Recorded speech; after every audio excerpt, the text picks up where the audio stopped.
Hey, are you someone looking to buy or sell in Riverside, California? On today's video, I'm going to break down the housing numbers in September of 2025, everything you need to know from a buyer's market, a seller market, prices going up, are they going down, everything you know to make the right decision when it comes to buying and selling in Riverside. So now that we got the intro out of the way, let's get after it.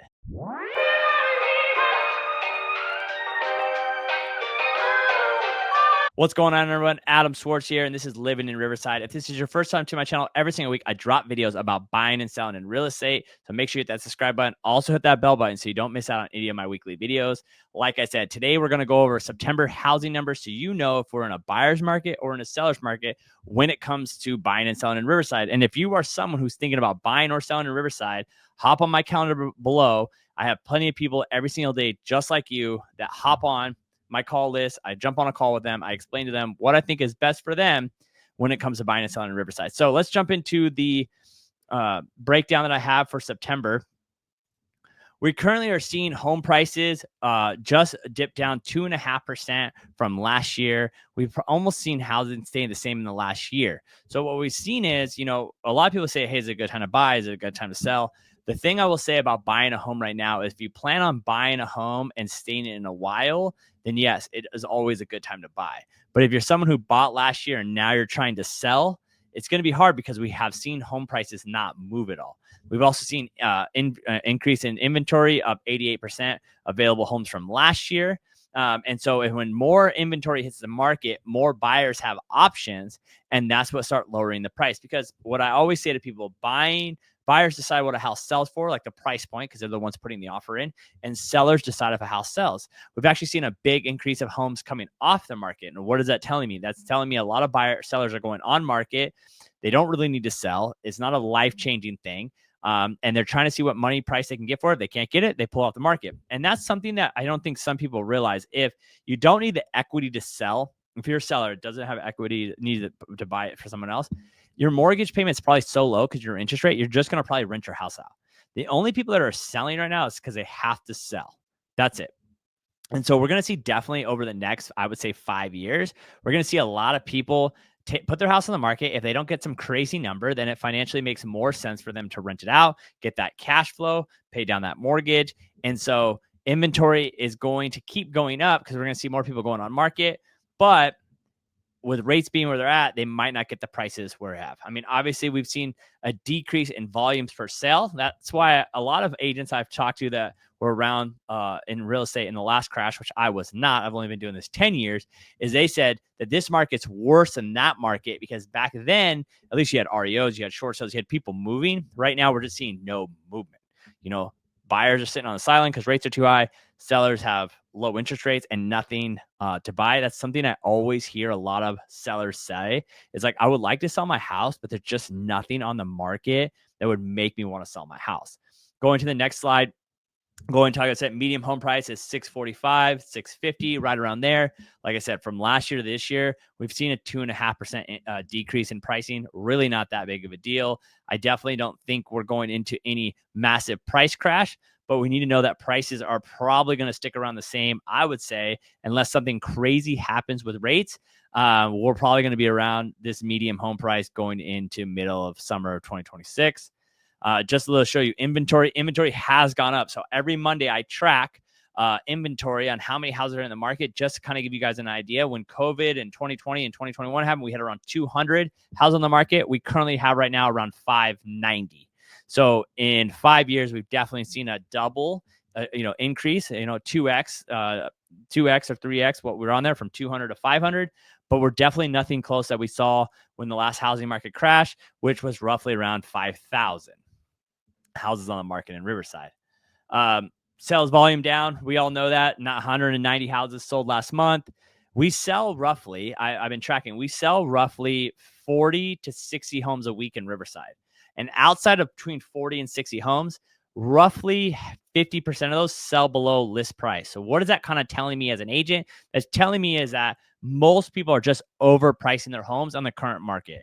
And it happens a lot. And this is something that people need to understand in the housing market. If you go to sell your house, the problem is why you really want to work with a top agent who does a lot of deals is that they're not starving to get your listing. And what I mean by that is some agents just want you to list their house and then they know it's overpriced and then they're just going to do price drop, price drop, price drop. So most people don't process that is that an agent who has 10 listings going around, 5 listings, 5 escrows, whatever the number is, they're not looking for you to put a house on the market and it not to sell. And so they're going to tell you the price that's actually reasonable.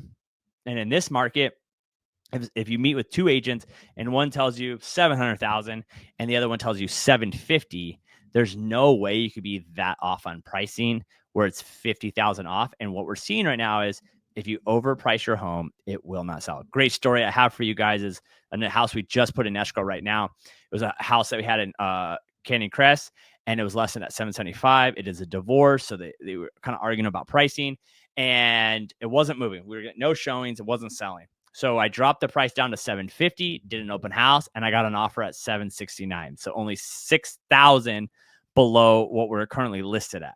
And so I want you guys to process that. When you sit at a high price, because we got an offer the week earlier for 755, and my clients were like, hey, let's take it. It's the only offer we have. We dropped the price down. And by using that method of dropping the price down, doing an open house, we were able to get my client $14,000 more than they were expecting. So when you sit at that high price and you sit there and sit there and sit there, buyers go on the market and look, that house has been on the market 60 days. I'm going to write in a low offer. And you know why I know they're doing that? Because I'm telling my clients to do that every time. I tell people that all the time. If money is a problem and you're not looking for your dream home, go look at every house that's been on the market more than 60 days, write 20% below every asking price. If you don't care, if you just want the area, you want a 4-bedroom, 2.5 bath in Orange Crest, go to every house that's been on the market 60 days, write a 20% offer, 20% below. See what happens. What's the worst they say? No. All right. Going back to the slides. We're definitely seeing an increase in luxury. So luxury, I will say, we have seen the increase of homes being on the market over $1 million in Riverside has skyrocketed in the last 2 years. We used to sit around 50. Now we're over 100. That has 2 factors. One, a lot of those people lived in homes for a long time and now they're selling. And 2, obviously home prices have gone up a little bit. And also people think their houses are worth more than they actually is. All right. So last year we saw 31 days on the market. Now we're up to 50. Obviously that kind of changes a lot when houses don't, sit on the market for longer. Most of them are just overpriced, just so everyone knows. Mortgage rates are going down. So we have seen we're roughly around 6.5%. We can see the chart that it's been trending back down lowly over the last month. If rates keep on going down, more buyers are going to come on the market. The question is, and I've been hearing so many people, when rates go down, the market's going to crash. When rates go down, the market's going to crash because so many sellers are going to hit the market. You realize how many houses we have to have on the market for a housing market to crash. When Riverside, we had 5,000 houses on the market at one time. We have 500, 600 right now. 10x that. Just imagine that. 10x that. It's crazy.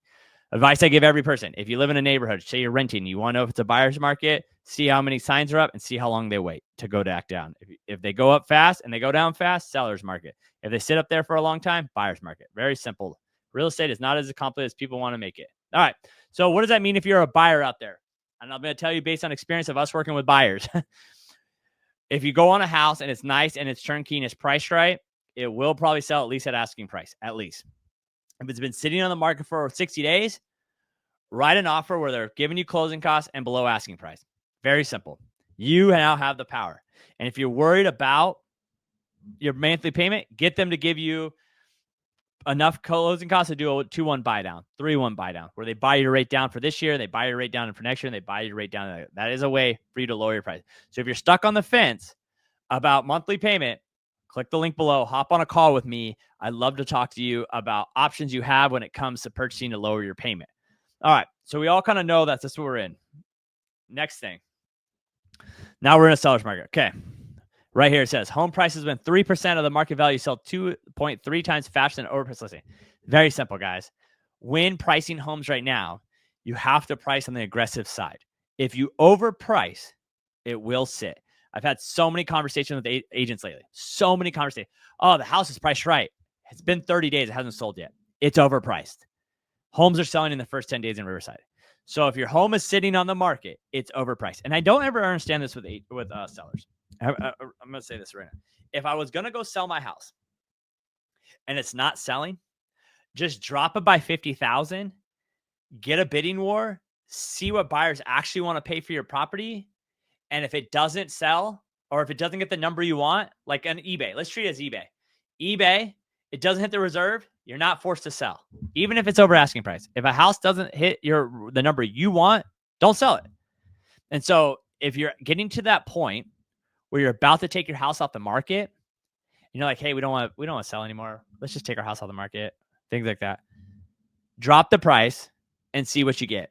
And who knows? Maybe you'll get shocked. Like right now, the 775 down to 769, $6,000 different. I did not think we were going to get that price. I'll be honest. I thought we were going to be close to 750. So you just never know. And that's the one thing as an agent, every time I give a price, I'm just guessing. I don't know. I don't know what buyers are in the market. Maybe there's 3 buyers that really want your house. I don't know.